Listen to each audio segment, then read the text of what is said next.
बोलिए भारत माता की, धरती माता की।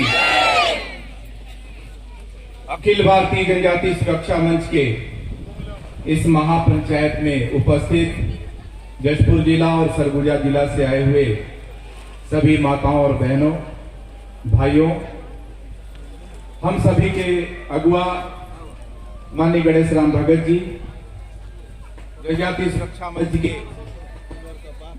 जिला के पदाधिकारीगण, पत्रकार भाइयों, पुलिस के मित्रों, पिछले 11 जुलाई से लगातार जशपुर जिले में जल जंगल जमीन की रक्षा की लड़ाई चल रही है और हम सबको मालूम है कि जशपुर जो जिला है यहां 60% से भी अधिक आदिवासी समाज रहता है। 13 प्रकार से भी अधिक जनजाति समाज के लोगों का सांस्कृतिक प्रदर्शन जशपुर जिले में लगातार होता है। आखिर ये आंदोलन करने की जरूरत खासकर जशपुर में हमें क्यों पड़ी, इस संबंध में आज हम ये सब बताने के लिए यहां पर आए हैं कि जब टांगर गांव में कुछ लोग लाठी लेकर के और जनसभा करके ये कहते रहे कि हमें स्टील प्लांट नहीं चाहिए, तो पूरे जिले में ही नहीं प्रदेश में इस बात की चर्चा होने लगी कि हमें स्टील प्लांट रोजगार देता है। कुछ लोग ये कहते रहे कि यहां रोजगार चाहिए, विकास चाहिए। मैं आज इस मंच के माध्यम से ऐसे लोगों को, ऐसे जिला प्रशासन को और छत्तीसगढ़ सरकार को कहना चाहता हूं कि देश में रोजगार के कई संसाधन हैं। आज हम उस इतिहास को यहां पर याद करेंगे कि 9 अगस्त 1942 को महात्मा गांधी के नेतृत्व में जो अंग्रेज 300 सालों तक हमारे देश को गुलाम बनाकर रखे थे, उनके विरुद्ध में आंदोलन प्रारंभ हुआ था। उस आंदोलन में कहा गया था, अंग्रेजों भारत छोड़ो, और एक बहुत बड़ा नारा महात्मा गांधी के द्वारा दिया गया जिसे आज भी अहिंसा का नारा कहा जाता है। उस आंदोलन में महात्मा गांधी ने कहा, करो या मत। आज फिर से वही इतिहास दोहरा रहा है जशपुर की इस धरती पर कि आजाद होने के बाद 70 साल से भी अधिक हो गया, लेकिन उसके बाद भी 70 सालों के बाद भी आज भी वही कानून, वही व्यवस्था, वही नियम चल रहे हैं जो अंग्रेजों के द्वारा चलाए जाते रहे। इन 70 वर्षों में हमने ये तो कहा कि हम आजाद हो गए, लेकिन किसी ने यह कहने की हिम्मत नहीं जुटाई कि हम स्वतंत्र हुए। आजाद होना और स्वतंत्र होना दोनों में जमीन आसमान का अंतर है। हमारे देश के पुरखों ने, हमारे देश के शहीदों ने, आज भी 7 लाख से अधिक ऐसे लोग हैं जिनको अंग्रेजों के द्वारा फांसी पर चढ़ाया गया था। आज भी उनके वंशज कहीं भीख मांगते हैं, कहीं कोई चाय बेचता है, कहीं कोई पकौड़ा बेचता है। इस देश पर राज कौन कर रहा है?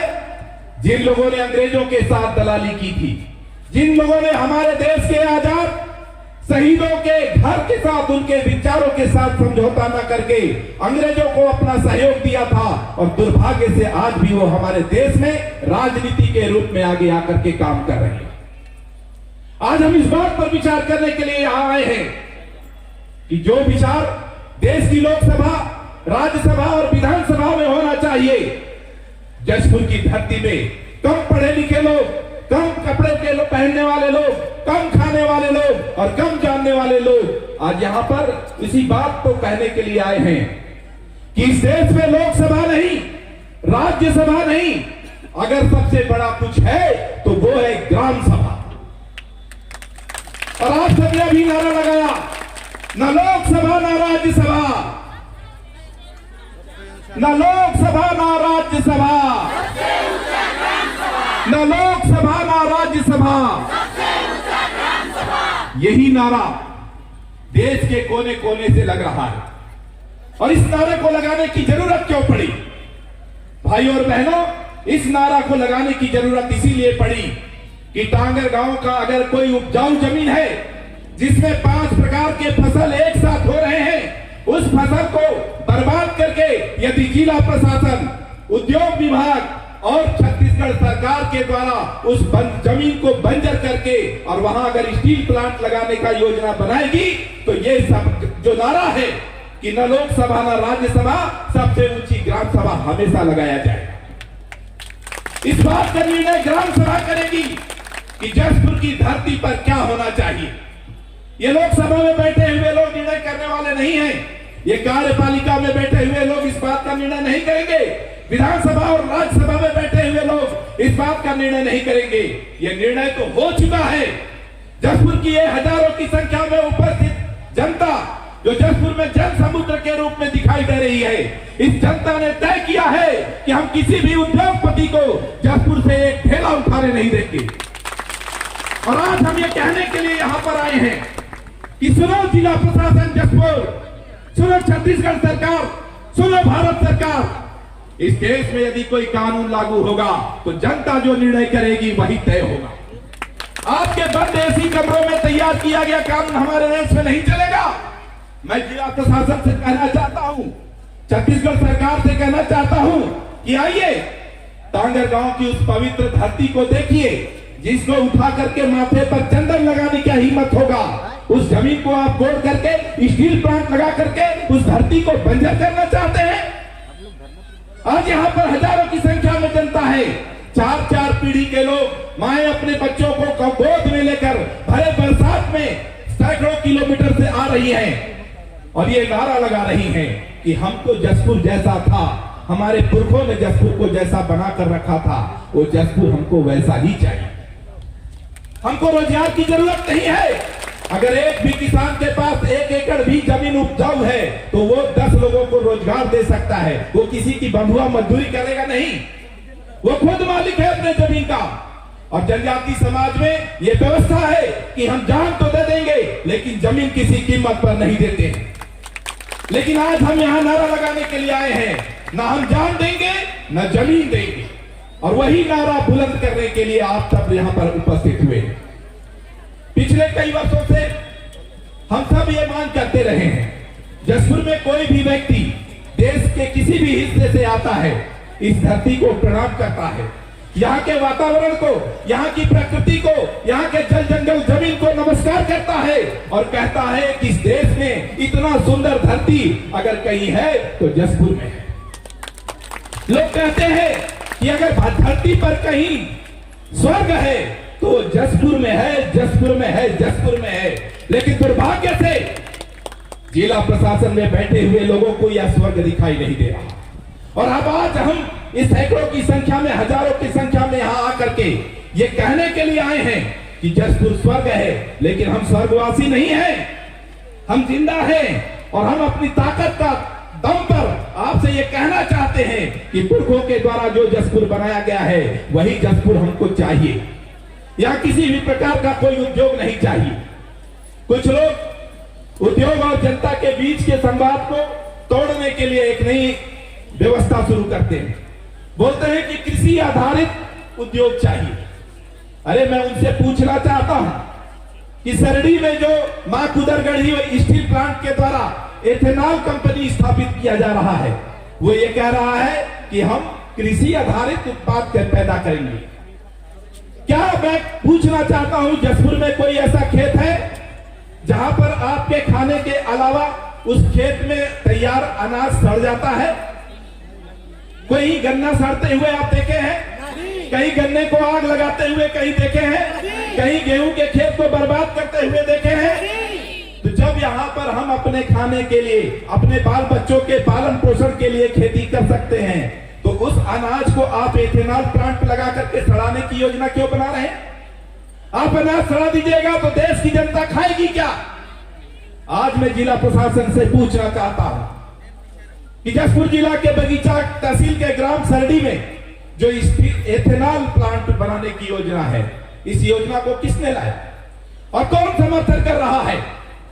मैं आज इस मंच के माध्यम से जिला प्रशासन को बताना चाहता हूं कि जब भारत का संविधान लागू हुआ, संविधान बनने के बाद यह व्यवस्था बनाई गई कि प्रदेश देश में 2 हिस्से होंगे, एक 6वीं अनुसूची का राज्य होगा और एक 5वीं अनुसूची का राज्य होगा।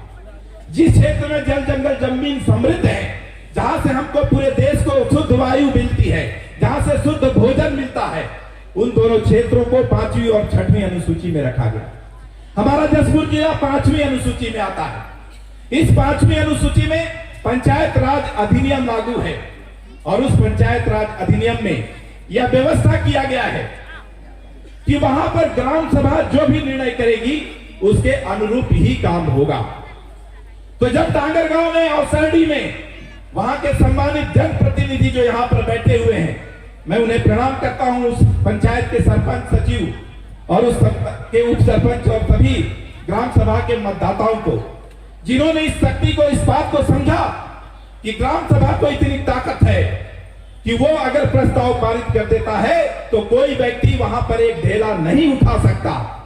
और टांगरगांव और सरडी के ग्राम पंचायत ने जब ये ग्राम सभा प्रस्ताव पारित करके ये कह दिया कि हमको स्टील प्लांट नहीं चाहिए, हमको एथेनॉल प्लांट नहीं चाहिए, उसके बाद भी जिला प्रशासन यह कहने में संकोच क्यों कर रहा है कि जसपुर जिले में किसी प्रकार का उद्योग नहीं लगाया जाएगा?